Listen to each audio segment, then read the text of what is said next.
change of static pressure yung delta P. Na? Magiging ano po siya, sir? Air power over ano po? Over Lower the, efficiency po. yan. Yung basic equation lang ba na? Lower efficiency equals to air power over brake power po. Tapos kukumpitin mo ang brake Brake power. power po po. So ano ang equation ng brake power? Air power over brake ay blower efficiency. Oh, yun. Okay? Mag-assume kayo ng blower efficiency. Paano yung air power? Paano nyo kumpitin? Volume flow rate. So, sulat nyo. Ito po, sir. Sinusunod. Air power is volume flow rate times the gamma of the air times the TDH. Pero yung gamma times TDH ay ano yan, delta P yan. Diba? So yung air power pwede mo rin i-express as product of volume flow rate and the change of the static pressure, yung delta P. Yan. Yan. Yung volume flow rate, yung ano yun, basahan nyo kung ano dung yung previous calculation nyo eh. Sa air flow rate po. Yun dun yung makukuha yun. Na? Yung air requirement. Ano ba yung air requirement ng 2 point, nasa 2 point gagamitin nyo. Patapos yung delta P, yun yung mga pressure drops, yung i-overcome mong pressure. So, kailangan i-compute nyo yung, pakita nyo yung drawing. Na? I-blower, patapos sa discharge, ano yung, gano'ng kahaba yung piping, ano yung mga fittings na dadaanan. So, yung piping, patapos yung mga fittings, meron yung delta P. Kukumpitin mo yun. Dapat na-compute nyo na. Kala ko kung na. So, kumpitin nyo yung delta P. Na? Pressure drop po yun. Pressure drop, yung total pressure drop. Na? Discharge saka suction, pwede nyo i-consider, no? Diba? Suction saka discharge.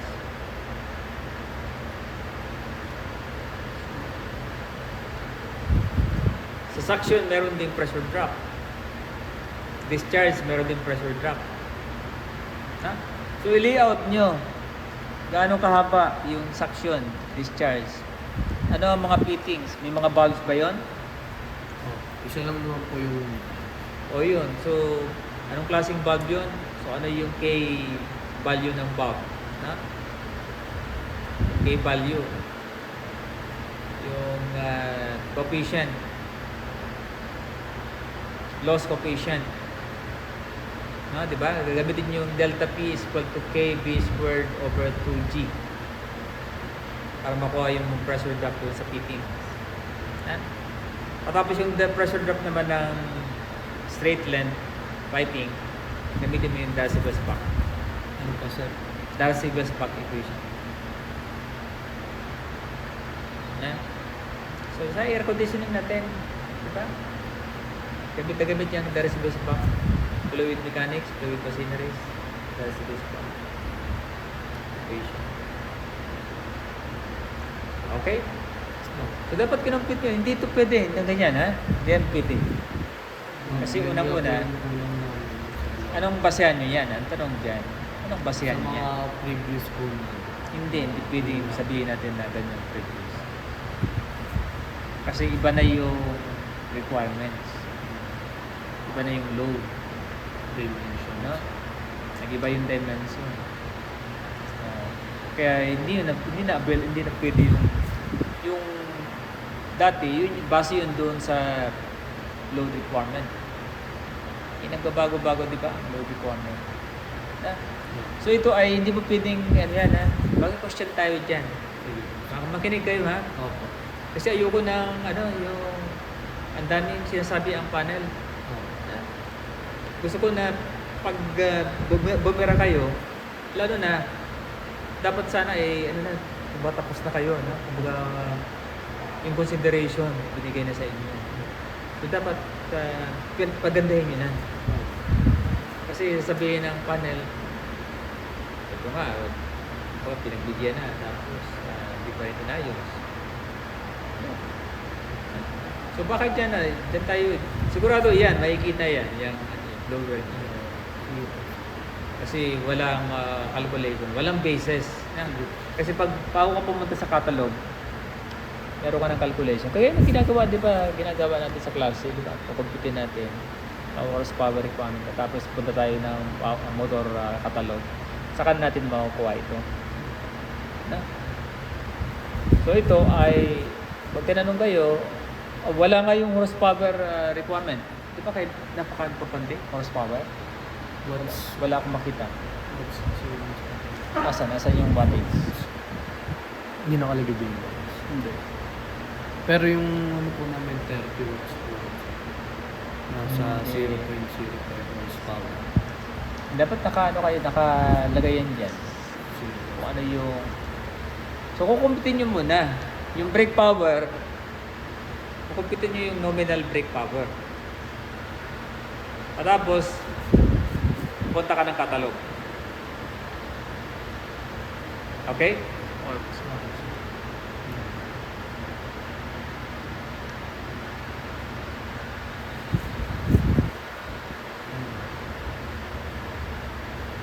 Sige na. Gagawin nyo yan ha. Opo, sir. Gagawin nyo. Kaya lang, paano tayo pag depends na kayo? Paano ko makikita niyan? Bukas. Kaya po bukas. Thursday po bukas sa Friday po. Friday. So Friday ha, balik kayo ha. Opo, sir. Gusto ko yung kompletong detalyahan. Ipakita nyo muna yung sketch, yung diagram, ano ba yung connection, saan siya nakakonect. Ano yung suction detail, ano yung discharge detail. Ano yung gano'ng kahaba, yung piping. Ano yung diameter, meron na ba kayong ano ng diameter ng piping? Opo, nasa calculation po namin. Nasa kalbo, kung given na yun, o yun, committee nyo na yun. Yung mga fittings, mga bulbs, Elbow. nakalagay din doon sa sketch. Para doon ang babasihan natin sa calculation. Na? Okay, so sige na. Yung titest,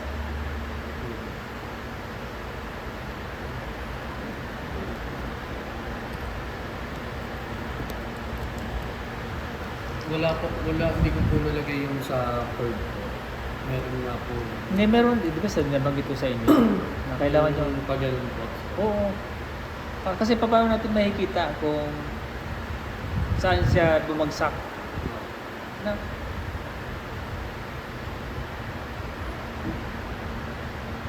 Diba pa?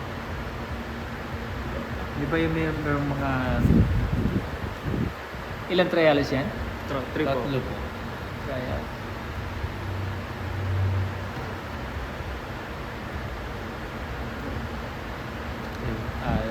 P-value.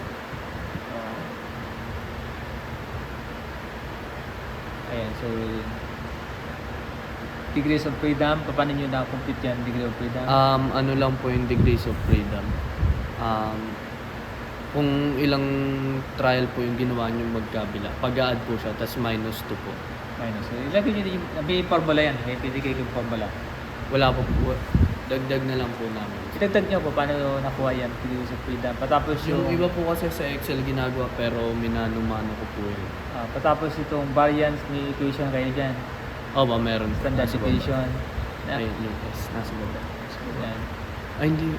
Kasi Yung paano calculation nyo, na pala. paano nyo ginads yung kung ano yung gagamitin yung ano ang applicable na hypothesis?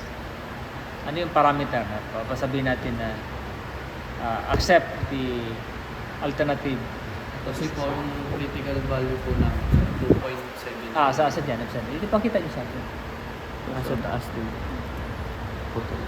Critical value po namin. Nakuha po namin yan sa ano, sir. Doon sa T-table. Patapos ilalagay nyo ng comparison critical value is less than or greater than. Meron pang ganun. Opo, sir. Kaso hindi Dapat po. ilalagay nyo, no? Kung ano ang comparison, saan mo i-compare. Opo. Saan yung kinumpare yung critical value? Doon po sa nakuha naming T-value, sir. Yung sa with multi-stage filtration system. Ang nakuha po namin T-value, sir, 16.9. So, malaki po yung pinagkano po talaga. Critical value is 2.8. 8 po, 2.78 po. So kung mas ano siya, mas palaki. Mataas na po. Mas malaki po yung pinagkano. Pero yung Difference. graph, no? Difference. Makita niyo yung graph. Opo. Anong binasihan niyo nitong calculation na to? Saan kayo? Anong reference? Madami po yung tutorial po sa YouTube tsaka po sa sinulis ko po sa internet. Ganyan po yung sige. ginagawa. Alright. Yung iba po sa Excel po ginagawa. So may Excel nga. Nanomahan. Merong Excel nga niyan. Oo. Sige, pakita niyo yung ano, patapos i-discuss niyo, no? Opo. I-discuss mo kung paano kayo nag-conclude ano niya. Yan, ilagay. Since asan yung gusto kong ano, yung nag-decision kayo? Ayun siya sa yung decision. Accept ang Conclusion, no? Conclusion. Ay, ito na, ito. reject. Reject. Because the experimental t-value is far greater than the critical threshold. The null hypothesis is rejected with high statistical confidence. Sige. Okay na, yun. Basta ganyan. Kailan mo kailangan na. Yan lang kailangan na. Tapos, recommendation. Yung discussion ng results. Anong mga results ang ginano? Yung statistical lang ba ang ginano nyo? Sa discussion. Discussion of results. Yun lang ang ginano nyo. Discussion. Meron pa kayong ibang mga graph na gusto nyo ipakita? Na halimbawa yung ilagay nyo yung graph ng purity test, no? Yung comparison ng dalawa. No? Yung trial. So, tatlong trial. Sufficient ba tatlong trial? So, impose nyo lang siguro no, sa isang graph. Oo. Haba na. Pakita nyo yung graph profile nung yung with Stage. yung filtration ano. Tapos yung isa naman ay wala. Para makita na Oo. kung ano yung kaibahan ng graph. Tapos i-discuss nyo yun ang ano yun sa discussion.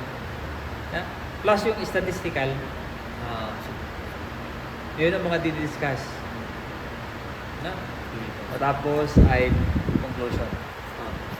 Conclusion muna bago ang recommendation. Pero parang nakita ko recommendation ka agad kayo, wala pa kayong ililipat. Ito po yung conclusion sir. Sa task force ano. Siguro palakihin nyo yan, i-highlight nyo. Parang isang page na. Kabilang page na. Babago po ako sa pag-ano. Gawa mo lang. Yan. Pero bago ang conclusion ay discussion mo na. Discussion nitong patapos yung yung graph nga. Doon sa based doon sa data, yung data nyo ay papakitaan nyo rin yung summary yung graph. Kasi yun ang pinaka-importante. Yung data na yun. Tapos ipakita nyo lang sa graph kasi wag nyo nang kasi yung mga panel hanggat maaari gusto nila mabilisan na Isang tingin na. isang tingin na saan yung graph. Yun, ganun ang panel kasi ang daming babasahin nila, no? Kahit nga ako, di ba, nalulunod ako sa pinapakita nyo sa akin, eh. Di ba? So, ang gusto ko lang makita ay graph. Tingnan ko. So, okay na. Okay na, so ganun, no? So, yung mga graphs, tapos i-discuss nyo yun. Discussion of results. Tapos ay conclusion na. Tapos ang conclusion, recommendation. Yan, sige. Nasa na. Tapos yung mga catalog na ginamit nyo ay andun sa appendix. Diba yung... So, anong recommendation nyo? Number 1?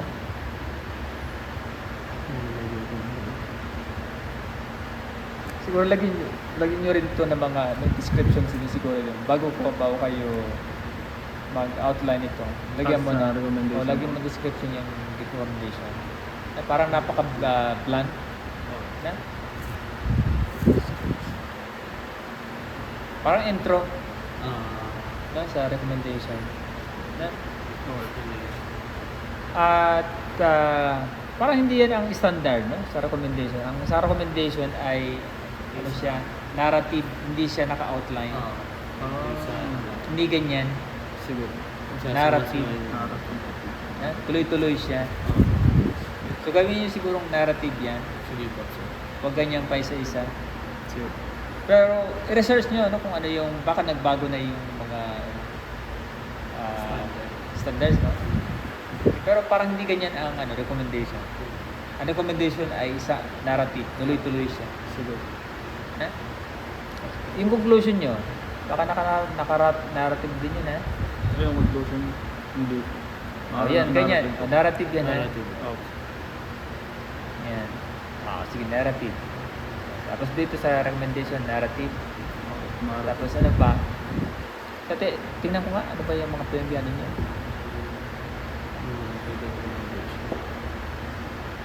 Sige, i-discuss nyo nga yan, yung number 1. Graded paltali yung optimization. Yung, yung sa packaging niya po. So anong gagawin nga? Anong gagawin dyan sa pop? Dadagdagan ng filter o palitan lang ng material? Anong ano niya? Yung dagdag at bawas po ng filter. Yung material ba? Ang ano niya? Yung amount of material. The amount. Nasa loob po, sir. So amount, ibig sabihin ng amount, anong iba? Yung thickness?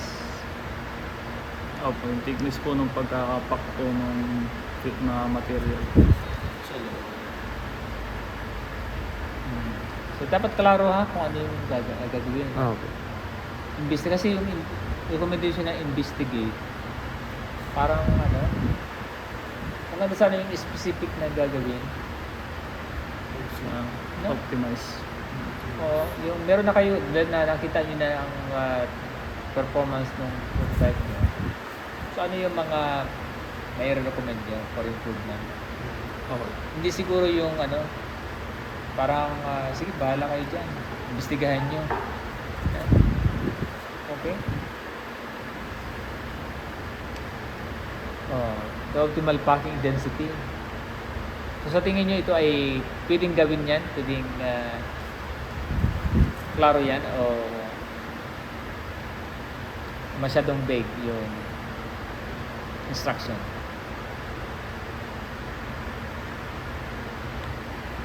Misleading na. Masyadong vague po. Parang vague yata, no? Visit optimal packing density. And so gawin yung specific na ano pa Specific. pwede natin i-gawin na improvement. Tapos dual filter bypass system, ano ba ito? Dalawa na po yung Dalawa na. daanan. Parang ano siya, no? Yung, Parang nakaganon na po, sir. halimbawa, mag-maintain ka dun sa isa. Na? Parang nakaganyan na po, sir. Di ba? Parallel nga. Nakaganyan. Dalawa na po yung daanan. So, pwedeng, Kasi sa amin po, nakaganyan na po.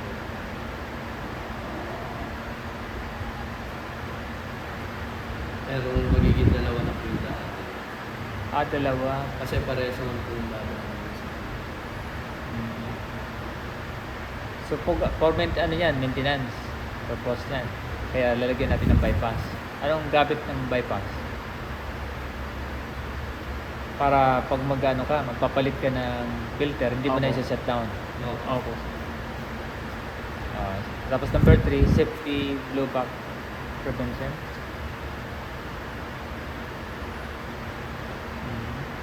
Indicated flashback arrestor exposure. Ano ba yan? Anong ibig sabihin yan? Sige, ano yun nga? Discuss nyo nga sa akin. Ano ba yan? Safety blowback prevention.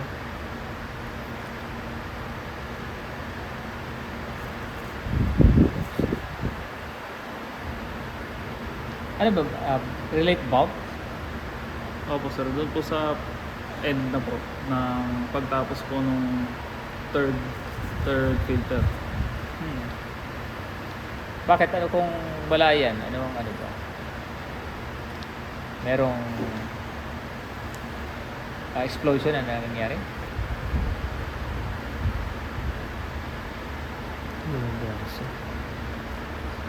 So, ang ilalagay niyong recommendation, so based dun sa observation nila, wag na yung Okay, ano, sir. wag yung Experience po namin. experience niyo. Wag nila kayo maglalagay ng yung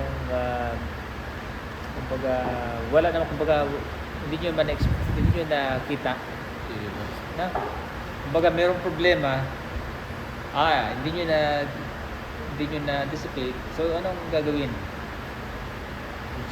Based sa experience nyo na lang. Kung ito ay hindi nyo naman na-experience, huwag nyo na. Ang recommendation nga, kahit isa lang eh. Hindi mo kailangan marami. Ha?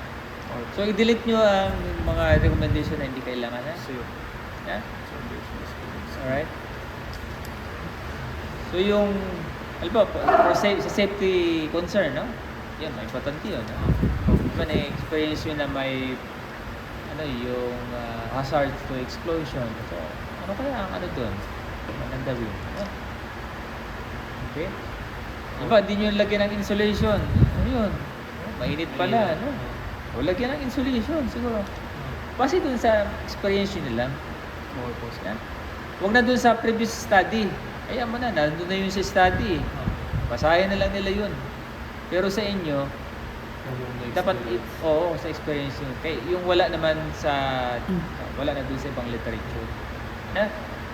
So yun hindi kailangan marami ha. Sure po. Kahit isa lang, basta ay based on actual experience. Na? Tapos narrative siya. Na? Narrative. Okay? So ano pa? Wala na? Yun lang po. Yun lang.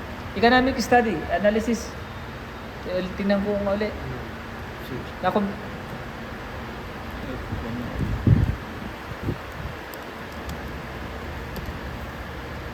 ayan.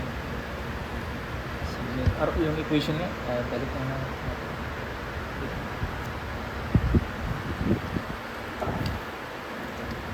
Ayan. So, yung working equation ang gusto ko makita mo na. Hindi po sa... Ito. Yung ROI yan. ROI yan, equation. Ha? Tapos, ilagay mo ng wire. Yan yung ang gusto ko, no? May wire kayo, no? Ginagamit. Para, Di po ba sir yung mga ginamit po namin sa wire, puro bullet type po siya? Pwede po yung bullet type na lang din po. Para pare-parehas po. hindi ganito ang gusto kong ganyan, yung mga numbering. 1, 2. Kasi naka-arrange siya. Tapos, Yung sa mga calculation po namin, puro naka-bullet type po. Para pare-parehas po siya. up doon sa iba. Sa taas po. Yung Sa mga mga nauna. design calculation. O sige, kung gusto nyo i-uniform, Opo, bullet type na lang. bullet type to. Basta ano niya, ha? I-vertical niya. Yan, so nakuha nyo ay labor cost, maintenance, ano ba yung mga binanggit ko? Depreciation. Depreciation. So ang ginamit nyo na lang ay, yung simple depreciation, ha? Opo. Okay? Dinivide nyo ng lifespan na 10 years. Opo. Sir, tas ginawa po namin isang tao na lang po yung mag-ooperate. Isa na lang. Kasi parang hindi po masyad pag dalawa po. Sige, basta ganyan. 13 lang, okay lang yan. 13%. Tapos payback period ay ilan years? 4 years. 4.15 years po. Sige, sabihin natin na 4.5. Yeah. Sige. Di ba merong mga criteria na inano kayo, yung manufacturability aspect, safety, ano din ba yan? Na-address nyo yun? Ano po sir? Yung mga Dagdag na lang po namin. constraints. Di ba yung economic, parang pinakasama rin, ano?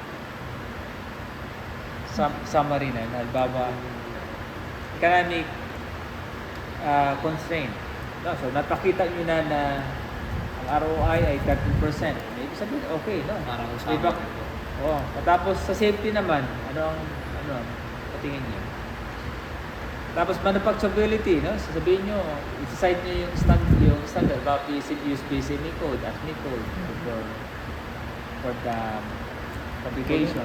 Hindi mo ano Ha? Parang ano yun? Importante yun, no? Opo. Parang summary na. Tanungin nyo ulit si Sir Alex na ano ba yung mga constraints. Yung mga nakaraang capstone, ano yun? Kila RJ. Ang maigpit yun. Talagang inaano yun. Socio-economic. No? Ano ba ang impact niya? No? Socio-economic, ano ba? Merong trabaho na naibibigay sa community. No? Yun, so, ilalagay nyo yun, ha? Okay? So, ano ba ang ano? Yung catalog sa dulo, sa appendix, nasama nyo ba? Catalog? Sa appendix po, hindi ko po sir. O, wala, sasama nyo yun.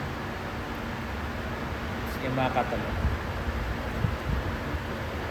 Yung mga binasihan nyo. No? Isa lang Okay. yung Ngayon yung mga calculation, meron ba kayong calculation na ilalagay sa appendix? Kung ano ba, paano ang tinuro sa inyo na ang calculation ay pwede bang ilagay natin sa appendix patapos ang bibigay lang natin yung mga pinaka-results na lang? Pwede nyo pag gawin yun. Mga Parang maganda no kung sa appendix na lang. No? check po namin sir. Ano si Sir Alex na. Opo. Ano ba Confirm po. ang standard niya? Kanina mo nakakausap namin sir.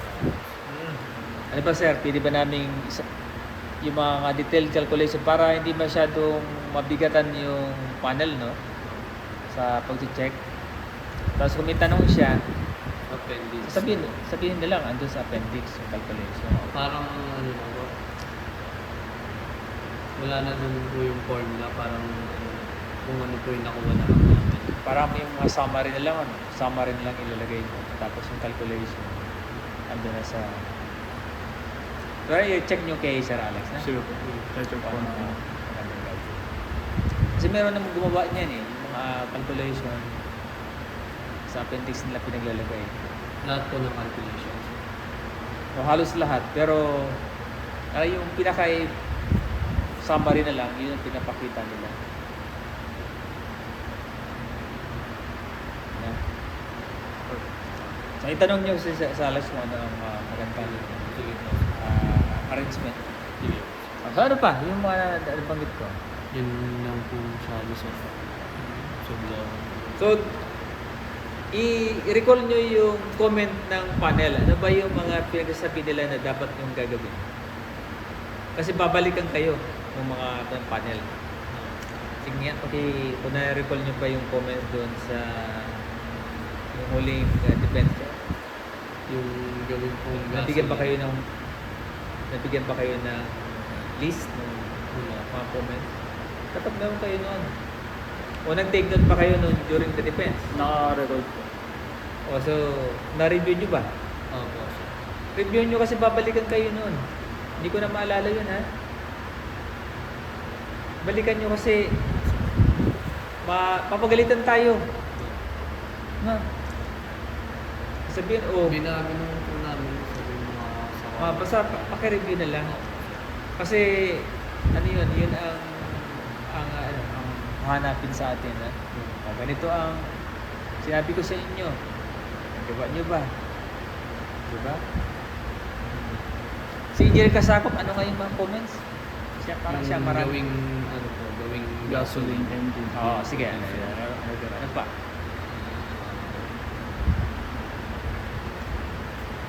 Yung magdagdag po ng wood sa Ano?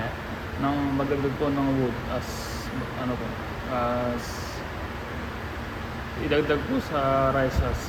Yung savings. Wood Opo, savings. wood savings. Hindi nyo ginawa. Hindi. process lang po. Kasi magiging complicated Opo, may complicated po. Laban na yung pag-aaralan nyo. Ano pa? Sige, Mambuyak. Simulation. Ano ba ang pinagsasabi ni sa simulation? Parang mahilig yun sa simulation. Wala naman po siyang nabanggit. Wala siya. Sa simulation. Wala pa. Wala ko yung naalala sa explain niyo lang sa schematic Yun na-explain niya lang po yung daloy po sa schematic diagram. Ayan. Tapos yung the rest po kay Sir Terry na po. Kasi hindi mo masyadong kabisado ni Indian Bumuyak po. Certain. Ayan. So, pwede